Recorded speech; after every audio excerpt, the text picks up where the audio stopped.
Josué capítulo 1. Este es el primer capítulo de este nuevo libro que vamos a estar estudiando a partir de ahora. Esfuérzate y sé valiente. Este es el título que le dimos a este estudio, a este capítulo, y vamos a ver las razones que implican esta expresión de Dios para Josué. Y bueno, resulta interesante una de las expresiones que vemos repetidamente en el Nuevo Testamento, pues, y también en la Torah, por supuesto, es cuando por parte de los apóstoles del Nuevo Testamento recuerdan cómo es que Dios le dijo a su pueblo, le habló acerca de la liberación de Egipto. Y en la Torah vemos en Moisés repetidamente, los profetas igual, cómo es que el Señor constantemente les recuerda a Israel cómo los liberó de la esclavitud. Y la razón, la vemos por la que esto es así, es porque Dios les recuerda a su pueblo que la razón por la que lo liberó fue para que se mantuvieran como una nación santa, apartada, sin pecado. Dice Deuteronomio 5, verso 6, yo soy el Señor tu Dios, que te saqué de la tierra de Egipto, de casa de servidumbre. Por ejemplo, como esta expresión acerca de la manifestación del Señor, recordándole al pueblo que lo liberó de la esclavitud, tiene que ver con el pecado, por ejemplo, la liberación del pecado. Y Pablo nos recuerda la forma en que debemos entender esta expresión, ¿sí? Acerca de, de lo que hace Dios con nosotros, que viene a ser una analogía profética de lo que representó la esclavitud en Egipto y lo que representa el pecado hoy en día respecto a quienes limitan conforme al mundo. Dice 1 Corintios capítulo 10, verso 11, y estas cosas les acontecieron como ejemplo y están escritas para amonestarnos a nosotros, a quienes han alcanzado los fines de los siglos. Así es que el que piensa estar firme, mire que no caiga. Y está hablando de aquel tiempo, precisamente a los antiguos, lo que sucedió a los antiguos, para que nosotros estemos apercibidos. De esta manera podemos nosotros entender que el autor de la carta a los Hebreos proyectó a la tierra de Canaán del tiempo de Josué como el tiempo en que todo creyente entraría en el reposo del Señor.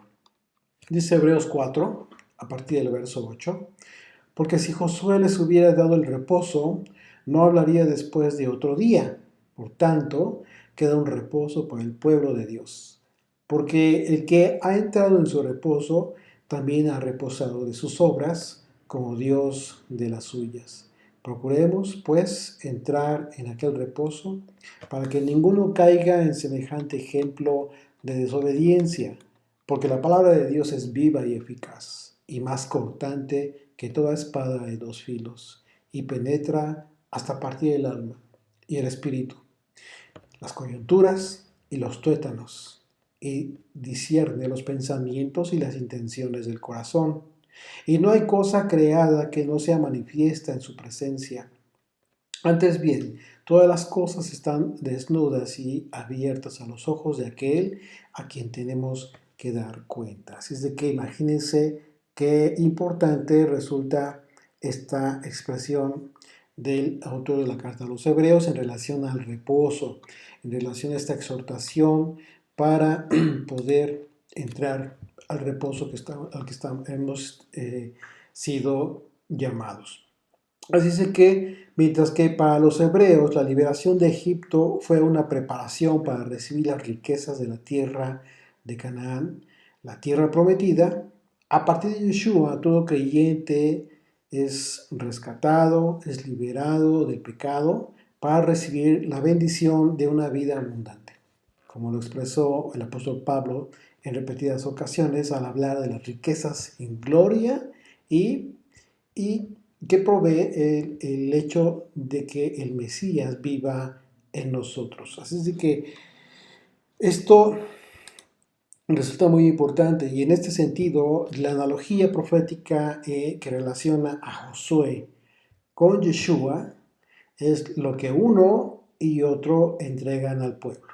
Es decir, mientras que Josué entregó al pueblo la tierra prometida, Joshua nos entrega la oportunidad de entrar en la vida eterna como el reposo al que todos anhelamos.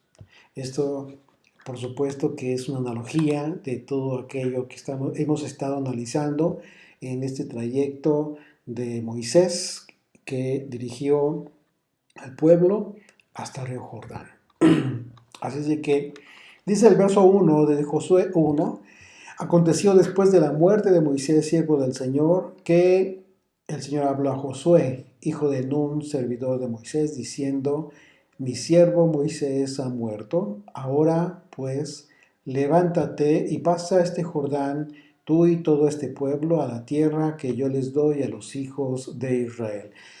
Ahora Dios hablaría con Josué y recibiría instrucciones directamente del Señor. Y así como Moisés no tuvo intermediario, así sería con Josué. No habría intermediarios.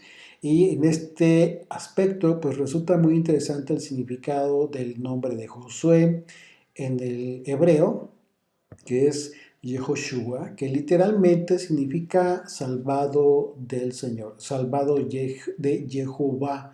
Y recordemos que fue Moisés quien le cambió el nombre porque él anteriormente tenía el nombre de Oseas. Osea.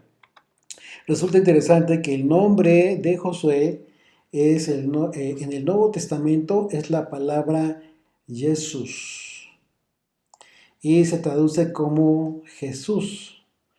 Y esto tiene que ver con el trabajo de transliteración. Vamos a analizar esto porque es muy importante para evitarnos tantas cosas, tantas ideas que de repente son grotescas, que se andan divulgando por ahí, que no tienen más que ver con el hecho de ser producto de la ignorancia de las personas, que tratan de ligar conceptos que no tienen nada que ver. De repente están queriendo relacionar el nombre Jesús, que es el producto de una transliteración, con dioses griegos, paganos y bueno, una serie de cosas que no vienen al caso. Por eso somos estudiantes, porque tratamos de adquirir un conocimiento que tenga un sustento válido y no solamente la especulación. ¿Qué es una transliteración? Las transliteraciones son herramientas usadas para reflejar la forma exacta en que una determinada palabra se representa en la lengua original y la representación de sonidos o caracteres de una lengua con signos del alfabeto de otra. Por esa razón, la transliteración es muy importante y por esa razón los nombres cambian. Es importante que nosotros entendamos esto porque nos va a ayudar mucho en nuestro estudio. Por esa razón, de repente hemos comentado que es importante conocer los nombres originales antes de la transliteración. No significa que el producto, el trabajo de la transliteración sea para desecharlo, por supuesto que no, pero es interesante. Voy a leerles un artículo que nos va a ayudar a entender un poco mejor el trabajo, que no es menor, es un trabajo importante que hacen estas personas para transliterar palabras, textos, etc. Dice, el trabajo de la transliteración, ¿sí? El nombre de Jesús es un nombre común en el Tanaj, en el Antiguo Testamento. Esta forma una oración, la transliteración, el nombre de Jesús forma una transliteración con Yahweh, Dios de Israel, ya que está acompañado del verbo salvar, ayudar, entregar. Y dice entre paréntesis, Yishá. Las variantes del nombre son las diferentes acócopes del tetragramatón, que como Yeshua, Yehoshua o Uoshia. En el Antiguo Testamento, Jesús, Yeshua, se menciona unas 30 veces, mientras que la manera completa que sería Yehoshua, aparece unas 100 veces. Así es de que imagínate. Y continúa el artículo, voy a seguir leyendo, dice, por otro lado, en el canon de la Septuaginta, Tanakh, traducido al griego, y otros textos judíos, Yeshua o Yehoshua se traduce de manera estándar como Yehoshua. La pronunciación griega más cercana al arameo es Yeshua.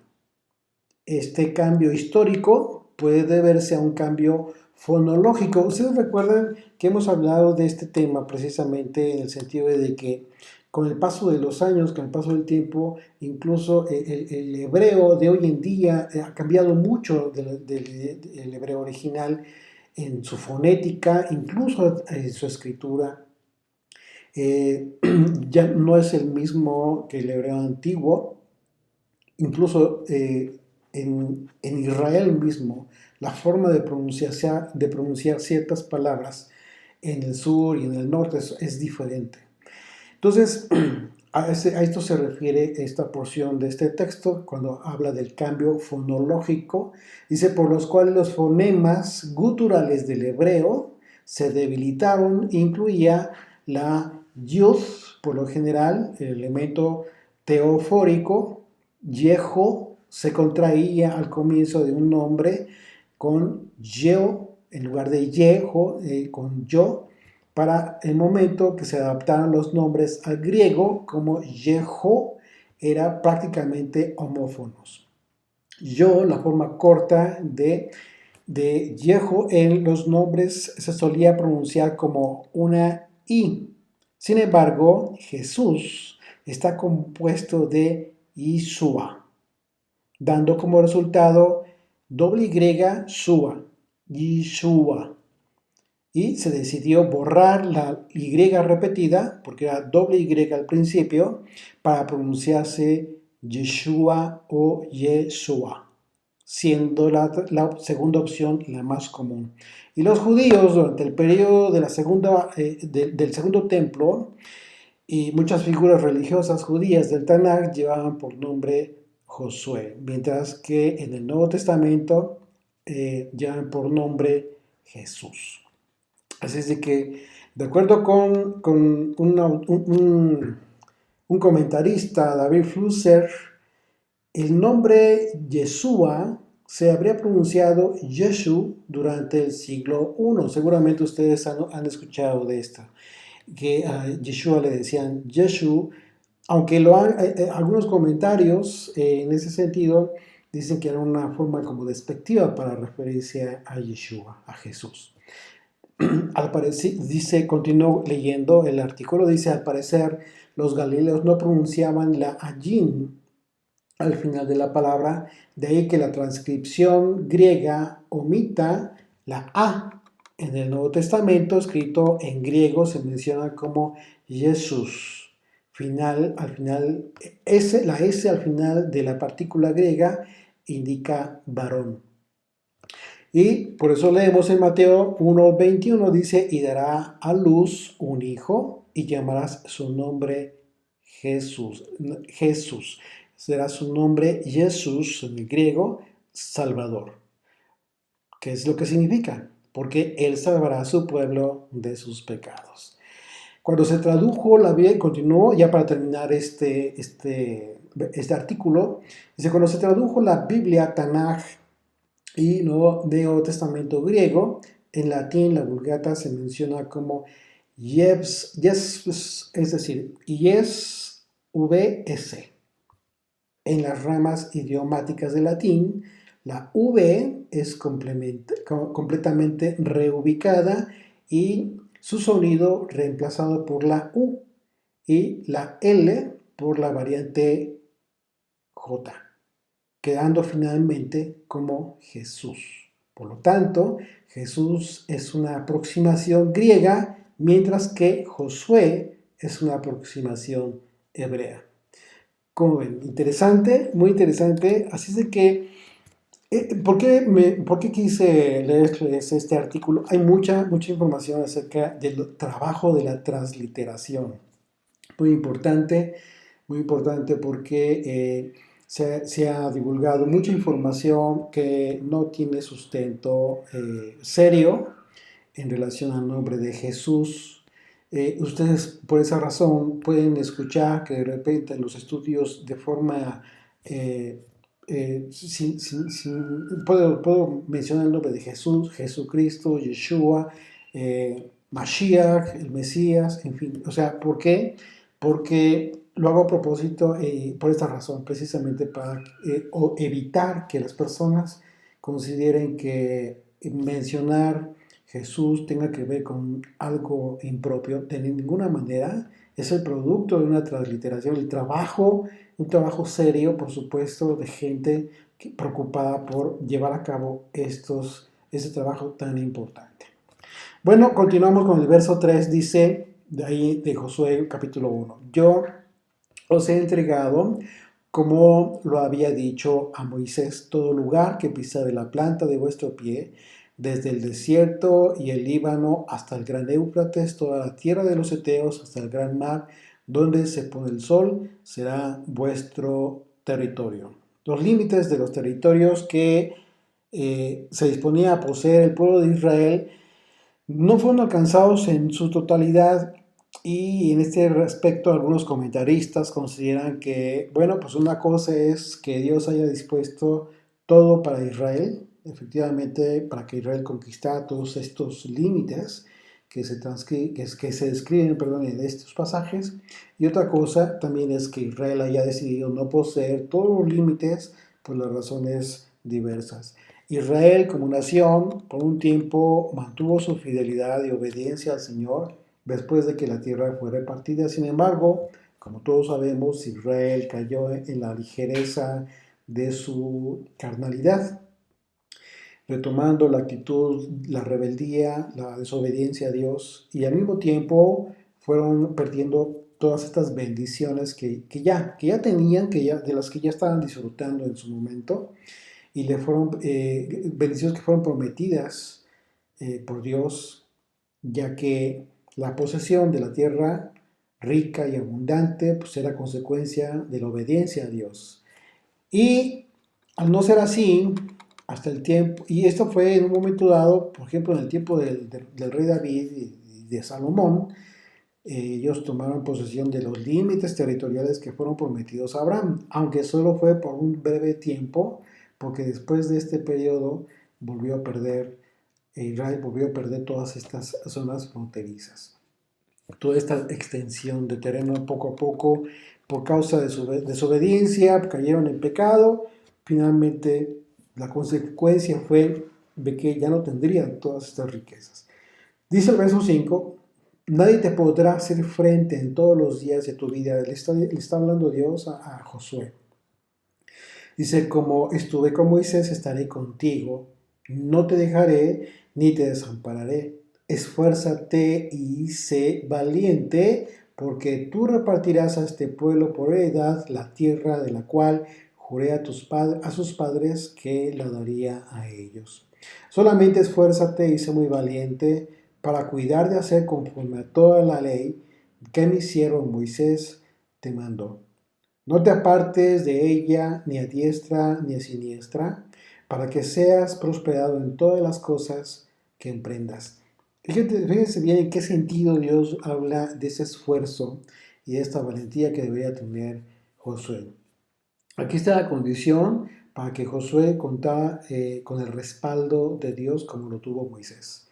Ya que todas las cosas que hablara Josué y todas las instrucciones que diera al pueblo, absolutamente todo lo que hiciera tenía que tener un sustento en la ley de Dios que Dios le dio a Moisés. Lo que por supuesto implicaba que Josué se mantuviera constantemente meditando en la ley del Señor. La tierra prometida estaba frente a Israel. Sin embargo, pasar el río Jordán tenía grandes implicaciones, porque era obvio que ocupar y llegar a este lugar, a una tierra ocupada, aunque era la tierra prometida, estaba ocupada por pueblos que adoraban dioses paganos, ¿sí? Que en su momento se negarían a que Israel tomara posesión de la tierra. Por ello, fue muy importante el mandamiento que recibió Josué. en el sentido de no apartarse de la ley del Señor. Porque cumplir este mandamiento de no apartarse de la ley del Señor, le daría el respaldo del Señor automáticamente. Dice Deuteronomio 5, verso 30. Ve y diles, volveos a vuestras tiendas, y tú quédate aquí conmigo, y te diré todos los mandamientos y estatutos y decretos que les enseñarás, a fin de que los pongan por obra, por obra en la tierra que yo les doy por posesión. Mirad pues que hagáis como el Señor vuestro Dios os ha mandado. No os apartéis a diestra ni a siniestra. Andad en todo el camino que el Señor vuestro Dios os ha mandado para que viváis y os vaya bien. Tengáis largos días en la tierra que habéis de poseer. Aquí está la condición dada y en caso de que Josué cumpliera con este mandamiento, ¿por qué? Porque finalmente Moisés tuvo este respaldo en base a su obediencia, en base a su esfuerzo, a su valentía en el cumplimiento de la ley del Señor. Es necesario que nosotros reflexionemos acerca del mandamiento que recibió Josué. Cuando hablamos de esforzarse para cumplir la ley y para ser fiel, para obedecer. Porque significa que independientemente de que hoy en día sabemos que por la gracia del Señor, su influencia divina en nosotros, que está en nosotros, es que podemos agradar al Padre, podemos ser fieles. También es cierto que en todo momento debemos esforzarnos por mantenernos sometidos a la voluntad del Señor. Y en su caso, pues hacer lo mismo que hizo Josué para esforzarse en cumplir la ley del Señor. Esto significa que tenemos que consultar a la ley de Dios antes de tomar decisiones, como siempre lo hizo Josué. Esto es importantísimo. No tomar decisiones en base a nuestro propio criterio. Ese esfuerzo es la diferencia. Ese esfuerzo de detenerte y meditar en la ley del Señor, considerar si lo que vas a decidir, lo que vas a hacer, lo que vas a hablar, realmente no transgrede la ley del Señor. Ese esfuerzo es la diferencia entre la fortaleza de carácter para decidir hacer lo que aconseja el Señor y para lo cual hay que acudir a su palabra, ¿sí? Contra o frente a la debilidad de carácter que evita cualquier esfuerzo de revisar, de considerar lo que dice el Señor acerca de lo que queremos hacer, ¿sí? Antes de hacerlo. Así es de que podemos entender que Josué, antes de tomar decisiones, además de consultar con el Señor directamente, pues también tenía la opción él de ir con los sacerdotes. Finalmente los sacerdotes eran una de sus funciones, ellos mantenían constantemente contacto igualmente con la ley y de esa manera también Josué podría tener una opinión muy atinada en relación a la voluntad del Señor.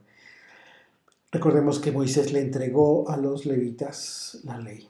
Y el mandamiento que leemos enseguida confirma en qué consiste el mandamiento: esfuérzate y sé valiente. Dice el verso 8, nunca se apartará de tu boca este libro de la ley, sino que de día y de noche meditarás en él, para que guardes y hagas conforme a todo lo que en él está escrito, porque entonces harás prosperar tu camino y todo te saldrá bien. En ocasiones las personas, cuando llegan a escuchar algún mensaje motivacional, ¿sí? Y escuchan la frase esfuérzate y sé valiente, además de que cuando lo expresa el exponente, pues cuando lo hace fuera de contexto, normalmente las personas también enfocan esta expresión en cualquier tipo de esfuerzo o en algo que necesitan hacer o algún objetivo que deseen alcanzar, pero enfocando su esfuerzo y sus méritos propios para alcanzar esa meta. Sin embargo, estos pasajes nos muestran claramente que alcanzar los objetivos que se pretenden en realidad deben ser la consecuencia. Es decir, no está mal que tú te esfuerces en lograr tus metas, tus objetivos, sí, pero, eh, el, eh, pero eso no debe ser el objetivo. No debe ser como debes entender esta expresión. La consecuencia de haber tomado decisiones correctas después de haber reflexionado en los mandamientos del Señor. Eso es lo importante. Por eso el mandamiento que recibió Josué implicaba que todo el tiempo mantuviera su ley en su mente, la ley del Señor en su mente, de día y de noche, a fin de evitar decisiones erradas en base a su propio instinto.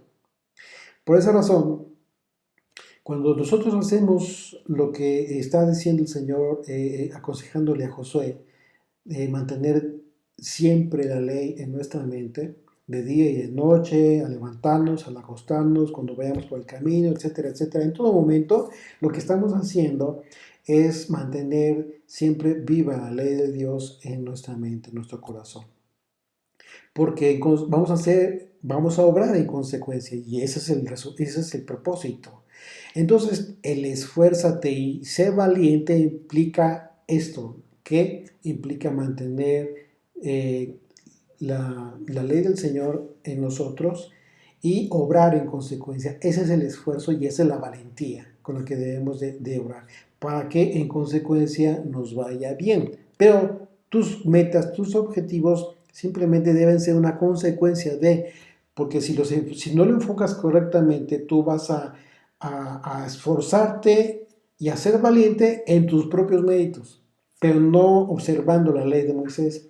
Y eso es lo que debemos de corregir en nuestra mente, si es que lo has escuchado de esa manera. No se trata de tu esfuerzo, no se trata de tu valentía, no se trata de tus méritos en tu esfuerzo y valentía, sino tu valentía y tu esfuerzo es una consecuencia de decidir primeramente consultar a Dios.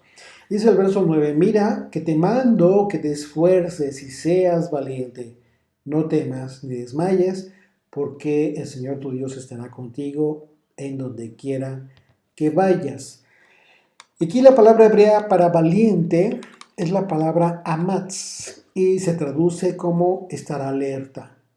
Por lo que podríamos entender el mandamiento, esfuérzate y sé valiente en el sentido de meditar todo el tiempo en la ley de Dios y mantenernos alertas acerca de nuestro propio proceder.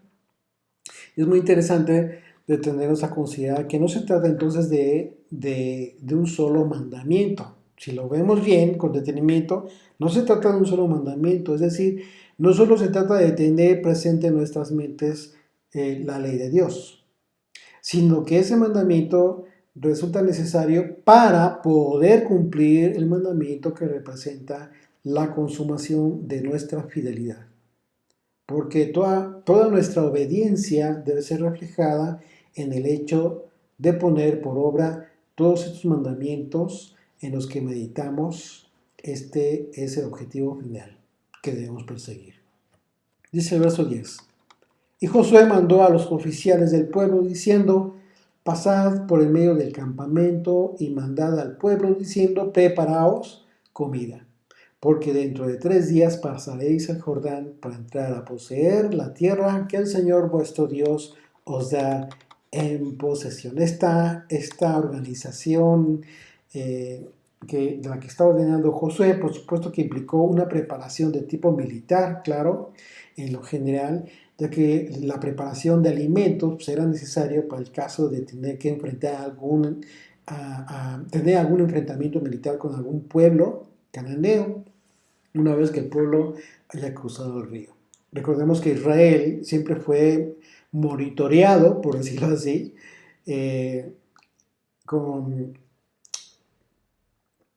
por los reinos que se encontraban cerca de donde iba avanzando Israel. Así es de que podemos imaginarnos lo que sería el momento en el que el cauce del río sería detenido para que pasara Israel. Imagínate esto nada más. Una vez más, los reinos cananeos serían aterrorizados y sabrían, por supuesto, del poder del Dios de Israel acerca de sus obras maravillosas y terribles. Por otro lado, la expresión de 3 días, pues bueno, Según algunos comentaristas, esto sugiere que tiene que ver con algunos preparativos de tipo ceremonial que iban a llevar a cabo. Dice el verso 12, también habló Josué a los rubenitas y gaditas y a la media tribu de Manasés. Dice, acordaos de la palabra que Moisés, siervo del Señor, os mandó diciendo, el Señor vuestro Dios os ha dado reposo y os ha dado esta tierra. Vuestras mujeres, vuestros niños y vuestros ganados quedarán en la tierra que Moisés os ha dado a este lado del Jordán. Mas vosotros, todos los valientes y fuertes, pasaréis armados delante de vuestros hermanos y les ayudaréis, hasta tanto que el Señor haya dado reposo a vuestros hermanos como a vosotros, y que ellos también posean la tierra que el Señor vuestro Dios les da. Después volveréis vosotros a la tierra de vuestra herencia, la cual Moisés, siervo del Señor, os ha dado a este lado del Jordán, hacia donde nace el sol, y estaréis en posesión de ella. Aquí lo que está haciendo Josué, literalmente les está recordando a la tribu de Rubén y Gad y a la media tribu de Manasés el compromiso que hicieron con Moisés cuando vieron que las tierras eran buenas para sus ganados y decidieron establecerse antes de pasar el río Jordán. Dice, recordemos esto lo vimos en capítulo 3 del libro de Deuteronomio. Dice a partir del verso 18, y os mandé entonces diciendo, el Señor vuestro Dios os ha dado esta tierra por heredad, pero iréis armados todos los valientes delante de vuestros hermanos, los hijos de Israel. Solamente vuestras mujeres, vuestros hijos y vuestros ganados, yo sé que tenéis mucho ganado, quedarán en las ciudades que os he dado, hasta que el Señor dé reposo a vuestros hermanos, así como a vosotros, y hereden ellos también la tierra que el Señor vuestro Dios les da al otro lado del Jordán. Entonces os volveréis cada uno a la heredad que yo os he dado. Ordené también a Josué en aquel tiempo diciendo, tus ojos vieron todo lo que el Señor vuestro Dios ha hecho a aquellos dos reyes. Así hará el Señor a todos los reinos a los cuales pasarás tú.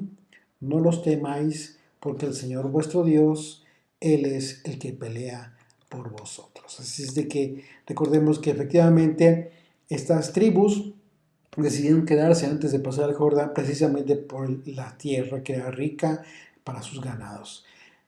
Por esa razón le pidieron a Moisés que les diera esas tierras. Y así fue. Solamente, ¿cuál fue la condición? De que todos los hombres, los valientes, los hombres de guerra listos para la batalla, acompañaran a las otras tribus para atravesar el Jordán.